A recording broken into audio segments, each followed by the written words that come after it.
Autolite and its 98,000 dealers bring you Mr. Edmund O'Brien in tonight's presentation of Suspense.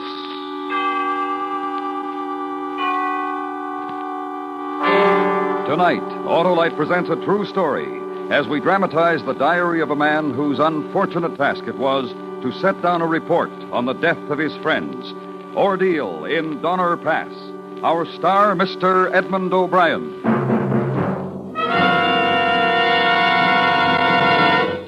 Well, Harlow, tomorrow's the day. Yes, Senator, the day when a lot of people will step on the starter and find that their batteries are as dry as a campaign speech because they forgot to keep them properly filled with water. I mean Election Day, Harlow. Right. The day when thousands of wise drivers will elect to get an Autolite Stay Full, the battery that needs water only 3 times a year in normal car use. I'll vote for that. And that Autolite Stay Full is a long time in office. Fiberglass retaining mats protect every positive plate to reduce shedding and flaking and give that conscientious candidate longer life, as proved by tests conducted according to accepted life cycle standards. So, friends, after you vote, visit your Autolite battery dealer, the expert on all makes of batteries. To quickly locate him, phone Western Union by number and ask for Operator 25. I'll tell you where to get an Autolite Stay Full, the battery that needs water only 3 times a year in normal car use. And remember, from bumper to tail light, you're always right with Autolite. And now, Autolite presents Ordeal in Donner Pass, starring Mr. Edmund O'Brien, hoping once again to keep you in suspense.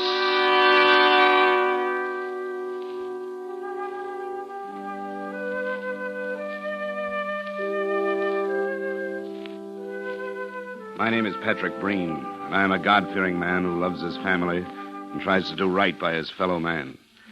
If in the months that followed after we started to take the Hastings shortcut to California, if in those months from November of 1846 to March of 1847, I was selfish, there were men guilty of worse.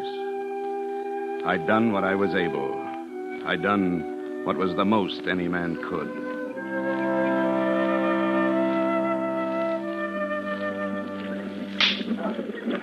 If we had have read the signs right, it wouldn't have happened, maybe. When Keysburg left the old man, Mr. Hardcoop, behind to die. When Snyder attacked Mr. Reed, and Reed killed him and got banished from the caravan, sent out alone without wife and child.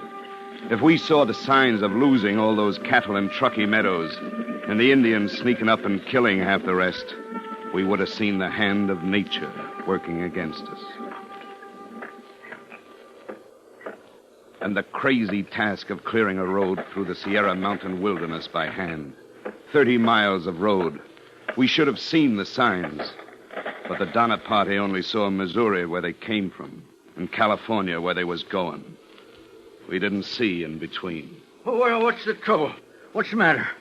Something go wrong again? Mr. Eddie is for trying to get over the pass again. Oh, I say it's crazy. Temperature must be near to freezing. And it gets worse near the summit, up near the pass. Oh, I got my wife and children to think about, Mr. Donner. And so do I, Mr. Graves. And think about them. Don't stop here. You'll save their lives if you don't stop. It's colder and colder, Mr. Eddie. I tell you, get out of these mountains now.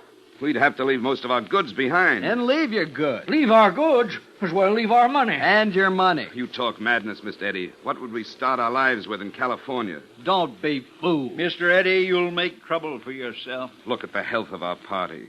The exhaustion, Mr. Eddie. Look at it. I'll look at dead bodies if you don't move on. I know that. But it's always been what could happen. Only some of my children, they complain. They need rest in a regular camp. And mine, too. And my wife. The last bluff we lowered our wagons over, we didn't have the energy to keep them right. Someone crashing down, supplies and all. The men just don't have the heart for it. You'll die. There's no going back to the Salt Lake. Some died there already. Try. At least try going over the pass again. Hastings' route was a pack of lies. We'll take another route. Look up, Mr. Eddie. Look up to the face of the summit. Snow. Solid snow. No marks or signs. It's snowing again. And if we stay, it'll swallow us up. And look at the faces. Human bodies can only work so much, Mr. Graves. And no more. Only so much. It calls for a vote. No. Not yet. Now you vote. No more argument. It wastes time. No, you gotta listen. We gotta talk some more. You gotta understand. Take your hands off Come on, me. stop it. Stop it. All right. All right, call your vote. Call the vote, Mr. Breen. Listen. The question is, do we go on for another try over the pass or stay? There's no going back. Mr. Donner? To stay. Mr. Graves? To stay. Mrs. Reed, with your husband gone, you have a man's vote. To stay, I suppose. I don't know. I cast no vote, Mr. Breen. Mr. Murphy? Mr. Keysburg?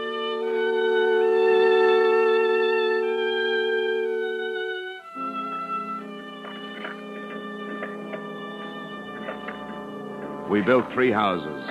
One was already standing. The Graves family next to the Reeds. Our family in Keysburg's next door. The Eddy and Murphy families in adjoining cabins. And 5 miles down, the Donners. No windows and 1 door to each cabin. And like sentinels from October 31st, half our slaughtered oxen, dressed and ready, split in half, stood frozen next to our cabins.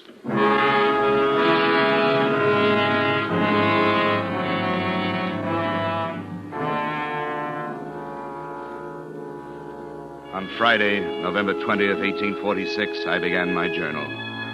We now had killed most part of our cattle, having to stay here until next spring and live on poor beef without bread or salt. It snowed during the space of 8 days with little interruption. The remainder of time up to this day was clear and pleasant. Freezing at night, the snow had nearly gone from the valleys. Hello! My wife, my children asleep. They could not have attempted the crossing with Mr. Eddy, who started out with 22. My wife thought it better to wait. Hello! We're up!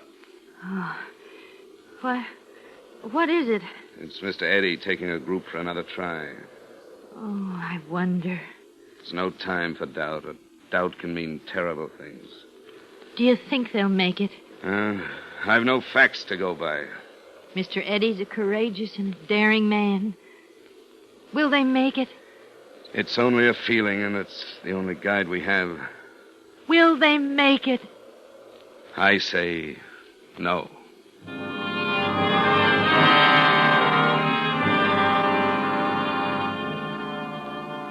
On November 26th, I slaughtered my last team of oxen.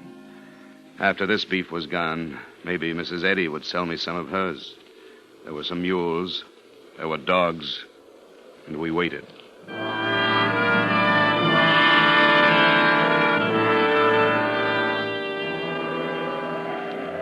Monday, December 1st, snowing fast, wind west, snow about 4 or 5 feet deep, no drifts. Looks as likely to continue as when it commenced. No living thing without wings can get about.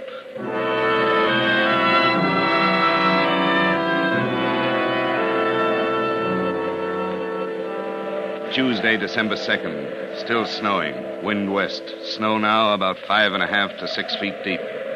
Difficult to get wood, no going from the house, completely closed in.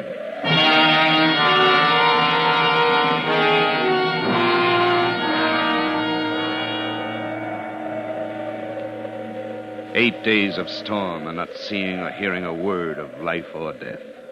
Snowbound, so that even the people in the next cabin were like 1,000 miles away. We couldn't get out to kill the pack animals, and after the 6th day, our ration was barely enough to keep a baby alive. And then the storm stopped. We got to have meat. I'll go out. Slaughter the mules? Aye, the mules. Here.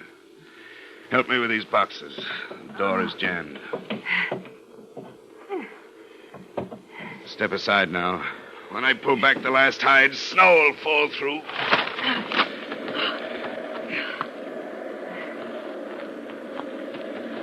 Mr. Graves? They're gone.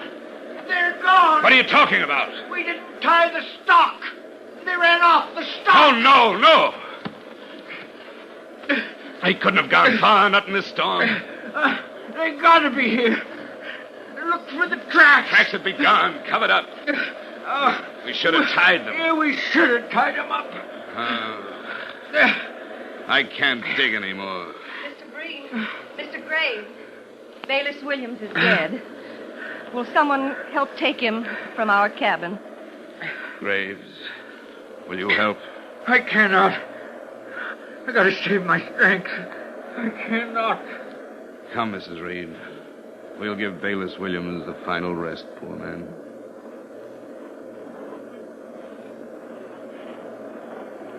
Mr. Breen, have you any ox meat for my children? There's almost none.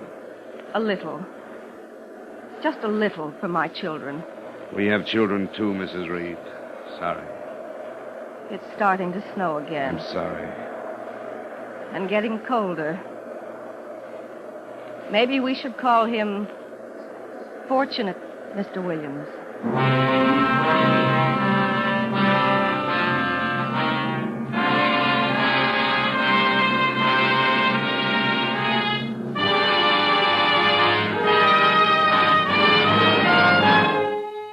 Autolite is bringing you Mr. Edmund O'Brien in Ordeal in Donner Pass.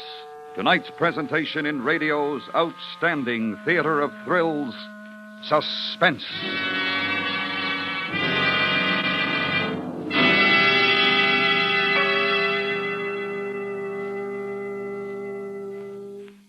Say, Harlow, who do you think will win tomorrow? Why, the man with the Autolite Stay Full battery, Senator. You just can't lose with that rare, rugged, and reliable battery that states right on the case. Needs water only 3 times a year in normal car use. But both candidates have an Autolite Stay Full, Harlow. Then they have long-term power insurance, Senator. Fiberglass retaining mats protect every positive plate to reduce shedding and flaking and give that Autolite Stay Full longer life, as proved by tests conducted according to accepted life cycle standards. Yes, but who are you voting for, Harlow? Why, for my Autolite battery dealer. He's the expert on all makes of batteries. And if a replacement is needed, he'll recommend an Autolite Stay Full, the battery that needs water only 3 times a year in normal car use. To quickly locate him, phone Western Union by number and ask for Operator 25. That's right. Call me Western Union Operator 25. And remember, from bumper to tail light, you're always right with Autolite. And now, Autolite brings back to our Hollywood soundstage Mr. Edmund O'Brien in Elliot Lewis's production of Ordeal in Donner Pass. A true report, well calculated to keep you in suspense.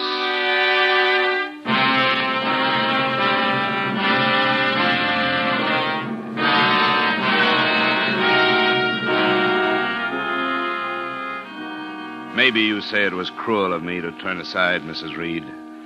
But I had 8 mouths to feed. She only had 5. Figuring life and death in numbers. What else could we do?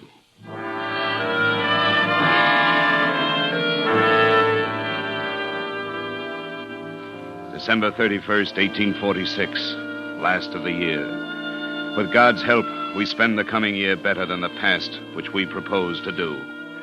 Berger died. Reinhardt also. If only Almighty God will deliver us from our terrible situation, which is our prayer. Amen. Morning. Cloudy again. Wind east by south for 3 days, past freezing hard every night. Looks like another snowstorm. Snowstorms are awful to us. Snow is so deep now. So very cold. Some of the children too weak to get from bed. Nothing but hides and the children's starving dog.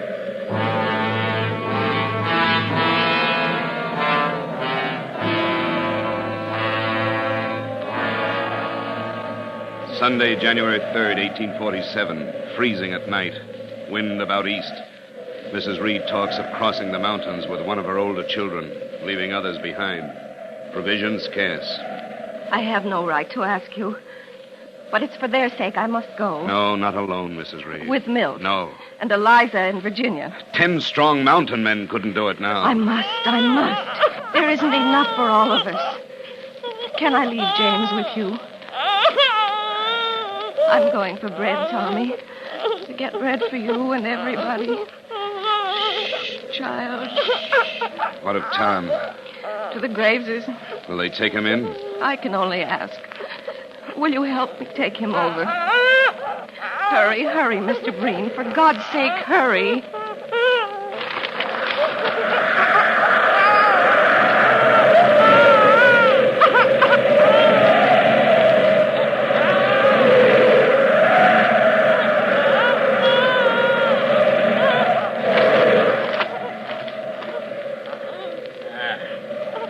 Come seeking help, Mrs. Reed? The fine and dandy Mrs. Reed? I only ask you, with some charity, take in my baby, Tom. We got nothing to share with the son of your husband. Cut out your tongue, Mr. Graves. This isn't your concern, Mr. Breen, none of it. I've taken in James. And it's your bad luck. How can you talk so selfish?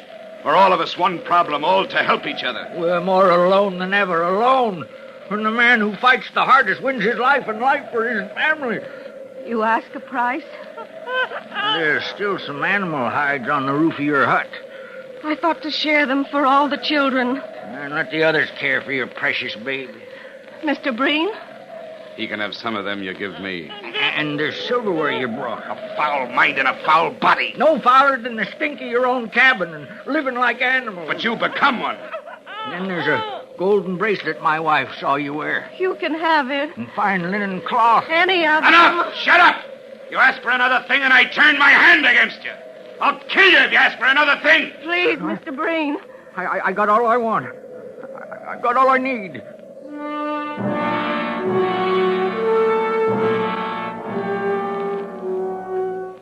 Monday, January 4th. Mrs. Reed, Milt, Virginia, and Eliza started about a half hour ago with the prospect of crossing the mountain. May our God of mercy help them. It was difficult for Mrs. Reed to get away from the other children.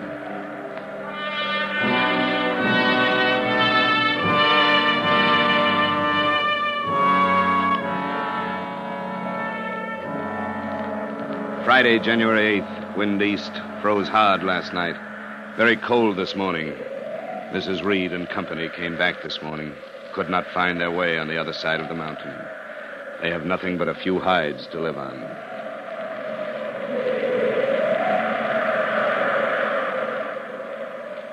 From January 10th to the 14th, it snowed without stop. Difficult to get wood even after the storm broke. There is little energy for much but sitting.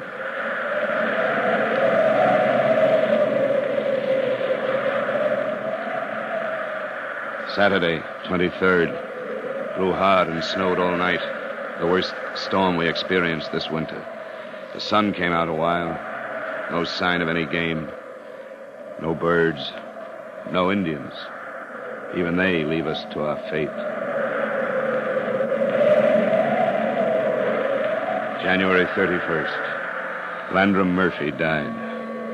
The sun don't shine out brilliant this morning, and it froze pretty hard last night.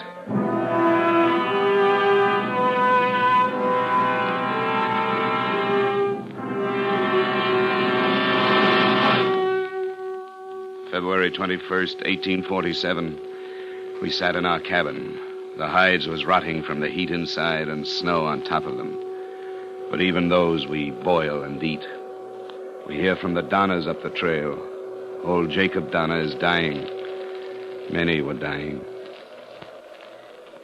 Patrick, how long can we last? Not long if all we talk of is death.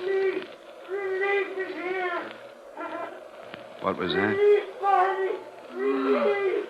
Something's happened. Gone mad? Have some gone mad? No, I think it's more. Who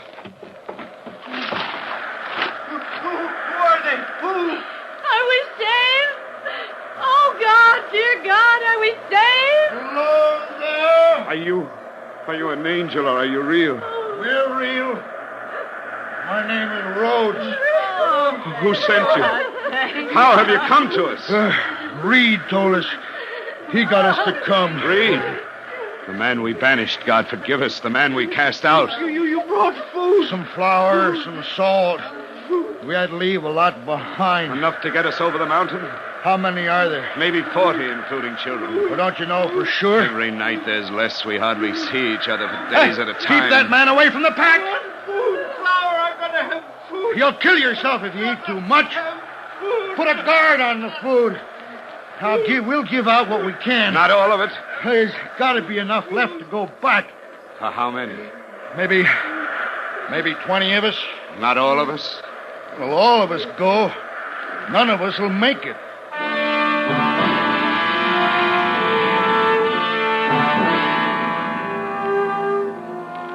"24 went with the brave 7 men. We were left with no more food than we had when they came. And those who were left moved into only 2 cabins. We lived like animals then. We was little more.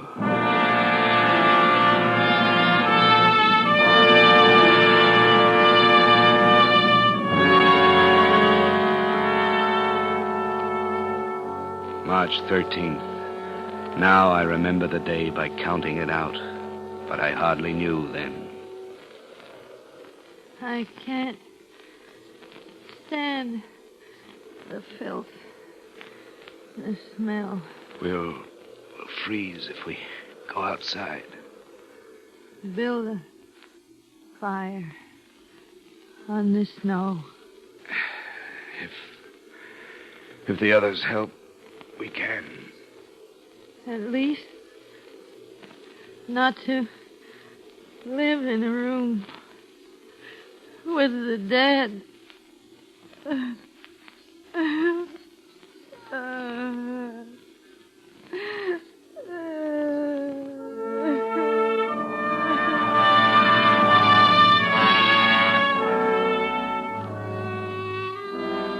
We come from built-up country and cities. We didn't know that to build a fire on snow, you got to cross tree trunks and put the fire on them. We built it on snow, and it cut a well into the snow. We all moved down to it, like a cave. We was too weak to move from the wet ground, too sick to care. At least it protected us from the wind. 14 of us was all that was left alive. My wife, Peggy, Mrs. Graves, and her baby.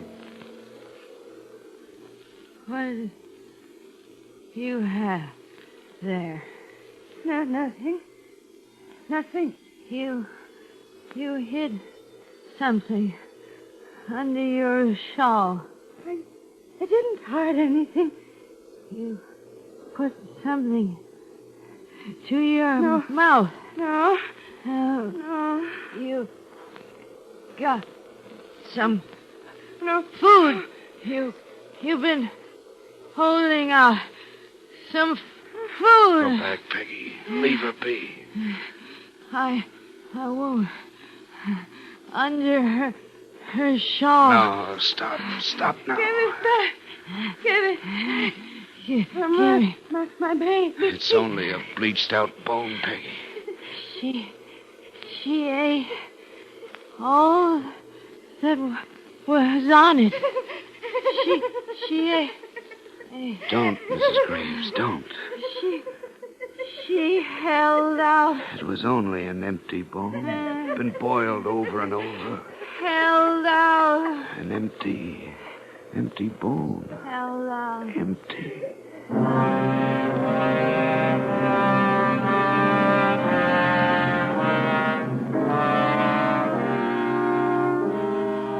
Mrs. Graves' baby died that night, and in the morning, her 5-year-old son. Life went from her altogether, and she died by the time the sky was light. We did not have energy to take them out of the pit because we didn't have no energy to get out ourselves.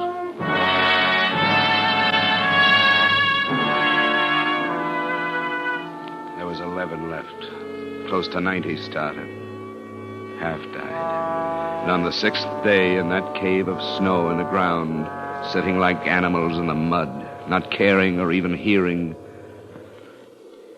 I can't pray. Don't. No. Don't say that. I can't even remember my prayers. Hello! Anybody here? They come back. Call. I got to call them. Help. We're here.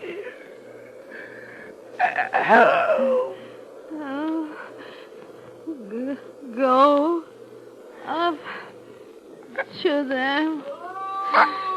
I can't move.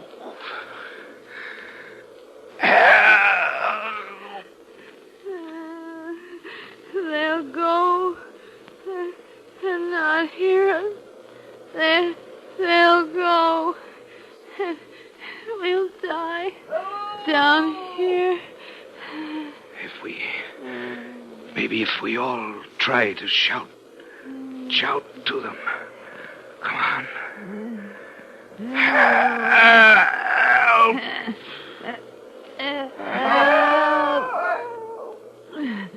Hear it? It's from over there. Come on. Here.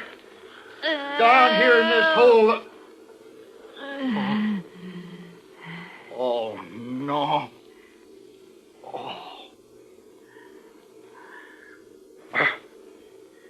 We'll take you out. Don't worry. We'll take you out.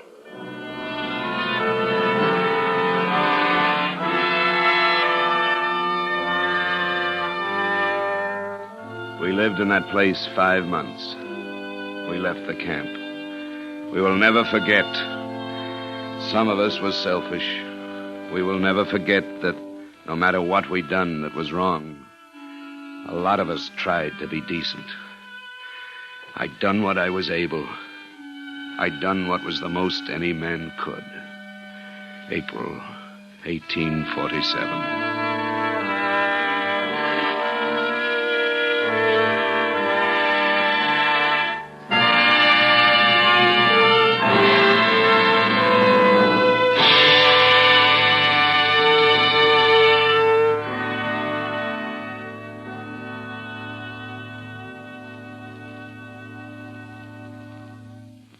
Suspense, presented by Autolite. Tonight's star, Mr. Edmund O'Brien. Harlow Wilcox again, speaking for Autolite, the world's largest independent manufacturer of automotive electrical equipment, in 28 plants from coast to coast, where Autolite makes over 400 products for cars, trucks, tractors, planes, boats, and industry. These products include horns, bumpers, recording thermometers, and batteries such as the famous Autolite Stay Full, ignition-engineered Autolite spark plugs, both standard and resistor types, voltage regulators, wire and battery cable, Autolite Bullseye sealed beam units, and Autolite original service parts for all Autolite electrical systems. Autolite is proud to serve the greatest names in the industry. So, from bumper to tail light, you're always right with Autolite. Next week, a true story taken from Captain Walter Kerrig's Battle Report, Korea. The facts concerning the mine-clearing operations in Wonsan Harbor. Needle in the haystack. Our star, Mr. William Holden. That's next week on Suspense. Suspense is produced and directed by Elliot Lewis, with music composed by Lucian Morowick and conducted by Lud Gluskin. Ordeal and Honor Pass was adapted for Suspense by Arthur Ross. Featured in tonight's cast were Paula Winslow, Mary Lansing, Charlotte Lawrence, John Daner, Joseph Kearns, Harry Bartell, and Parley Bear. Edmund O'Brien may soon be seen in The Bigamist, co-starring Joan Fontaine and Ida Lupino. And remember, next week, Mr. William Holden in Needle in the Haystack. You can buy Autolite Stay Full batteries, Autolite standard or resistor type spark plugs, and Autolite original service parts at your neighborhood Autolite dealers. Switch to Autolite. Good night. This is the CBS Radio Network.